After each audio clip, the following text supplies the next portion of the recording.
Hi, this is Maria. I've already done my introduction and I've decided to make my first video on Lovie. Lovie is one of my favorites. She has such a sweet and caring face. She reminds me of my grandmother. So I've decided to make my first video on her. What I do is I catalog all of my dolls. So I keep the item number, the type of doll it is, the size, the date they were introduced, the date they were retired, the number produced, if it's a limited edition, and the number, if I have a numbered one, if it has a tag, if it has a box, if it has a certificate, and if it's signed or not. I keep the accessories, I keep the dolls, if any, if it's associated with, and I keep a description of the doll, because on the secondary market, sometimes you have to be careful because some sellers could put a different tag on the doll, and some sellers could have it listed as one doll when it's actually another. And if you don't have a general description of the doll and the clothes, you could think you have one doll when you actually have another. And my goal is to pass this collection down to my daughter and have her pass it down. So I'd like to make sure they know exactly what they're getting. So that's why I keep as much information as I can.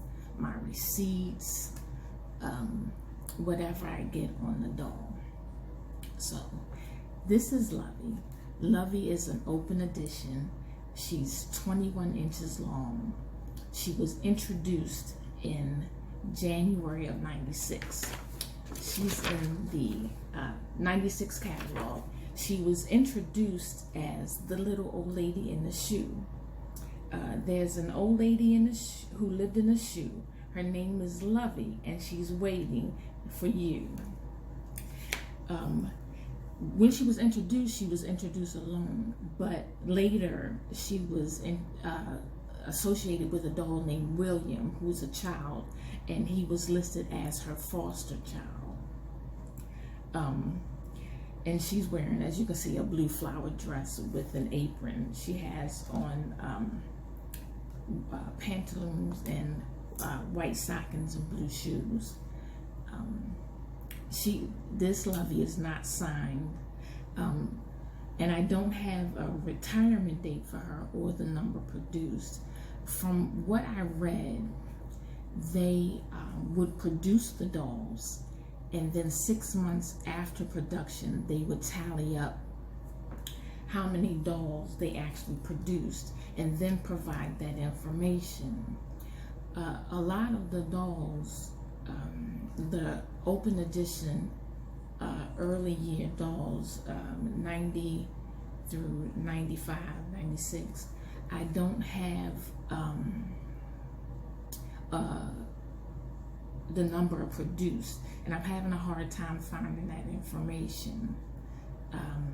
So I'm looking.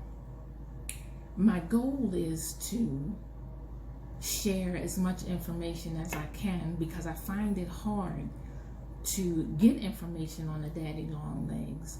When my mother-in-law passed away and I took over the collection from her and started the collection with my daughter and I wanted to do as much research as I could, and I found it very difficult to find the information that I wanted. So that was kind of my goal of making the YouTube channel for Daddy Long Legs, was to provide as much information as I could for collectors, new collectors, old collectors, anybody who wanted information on the Daddy Long Legs. So just as I make the videos, I want to provide tidbits, things that I've found out, things that I've learned from other collectors, just things in general.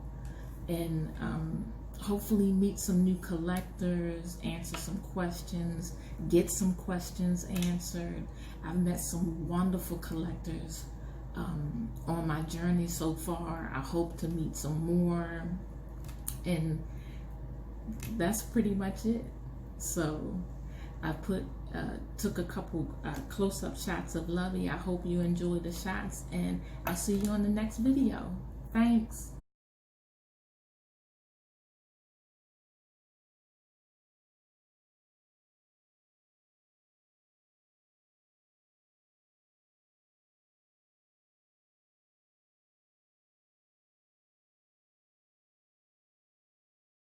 Hey, one thing I forgot to mention is all daddy long legs have this gold star. Most of the women have them in different places, but the men have them on their lapel. But if you have one of the very first ones made, like in the beginning 90s, first 6 to 8 months, they didn't have a gold star. They didn't start putting them on until the first year into it. So if you have one without a gold star, don't think you lost it. You got a first one. Just a fun fact. Thanks for watching.